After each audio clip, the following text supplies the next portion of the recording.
Alright, in this lesson we're going to be talking about the K-hinge constraint. Okay. And this is actually a really useful one because it has multiple kinds of hinges. Okay. So let's look at a few of them. We're going to be creating a fan and a trapdoor. Cool. So let's get started by opening up the actor browser. Let's make this a little bit smaller. It's kind of taking up all our room here. It'd be cool to just fill a level full of trapdoors. Yes, it would. Have a room full of all these great traps that would just gib people as soon as they walked in. I know. Ah, I love it. I know. So under actor, K constraint, we have the K-hinge. Okay. And let's go over here and just place that in our scene. We don't have anything to constrain yet, but... Yeah, I was just kind of noticing. We're just got a hinge just kind of floating here, not really doing it. That's okay, though. That's okay. As long as you've got a plan. I've got a plan. All right, then. So let's create another brush, and let's set this guy's... let's set its breadth to maybe 512. We'll set this to 128 by 128. All right. Actually, 256. We want a bigger fan. This is going to be our fan. I know, I'm indecisive. Decisions. So many decisions to make. Yes. Wrong one. Let's go back into here. Let's change this to 512 and 256. Keep getting those width and breadth messed up. That's okay. So You're still cool, Joel. thank you, Zach. I think.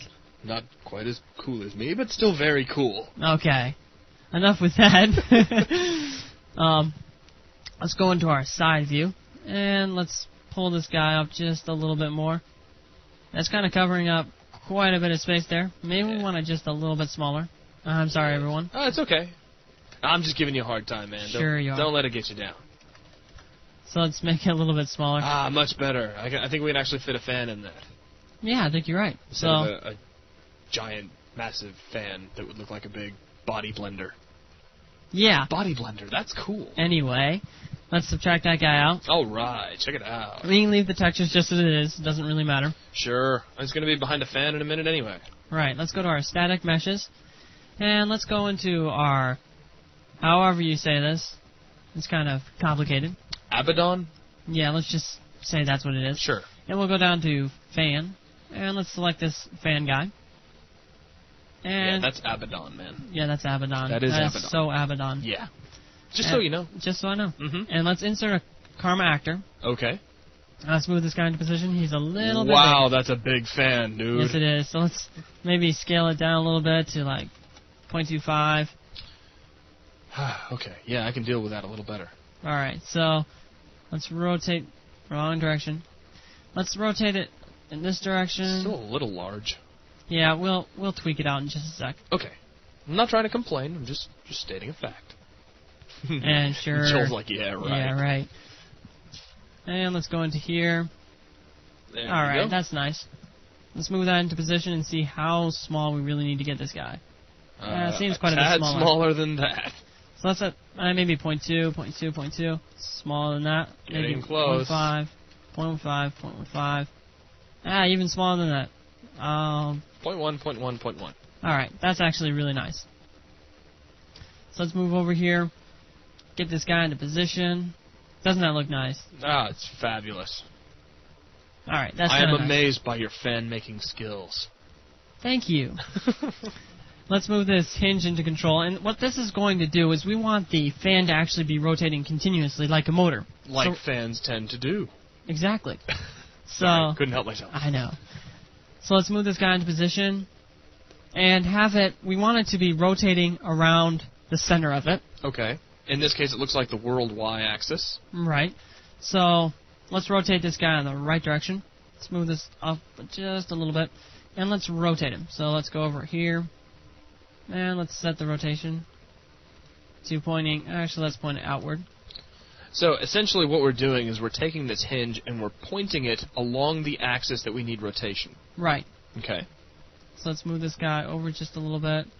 Now, is the positioning of this constraint going to make any difference? Well, in this case it does. Okay. Because we want it to rotate around a specific axis. All right. And a specific spot, too. I mean, if I moved it over here, I mean, it's going to be rotating the wrong spot. I gotcha. So let's move this back. About there. Don't want to be too picky. And let's go into the properties of the hinge. Just by double-clicking on it or pressing F4. And let's go down to Karma Constraint. And again, we have much the same properties as we did before. Sure, a lot of stuff we've already gone over. Right, so let's just go down to K-Constraint Actor. And the K-Constraint Actor 1, this is the one that we're going to be setting in this case. Okay. So let's go to K-Constraint Actor, and let's find the fan that we have here. So let's click on the fan, and there we have it. We've got the actual fan selected. All right, cool. So since that's selected, let's go down to K-Hinge Type, and you'll see we have 4 different kinds here. We have normal, we have springy, motor, and controlled. I'll bet, I mean, I'm not 100% certain, but I'll bet that the one we're looking for is actually, let me think, motor. Zach, you are just too smart, man. I know, man, I know.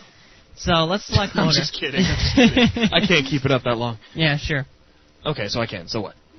So we have the motor selected, and since we have the constrained actor already selected, that's going to be spinning our motor around. But as you can see right now, we don't really have any desired angle or anything set up, so we really don't know how fast it's going to be turning. Okay. If we played the level right now, it would not be spinning at all. All right.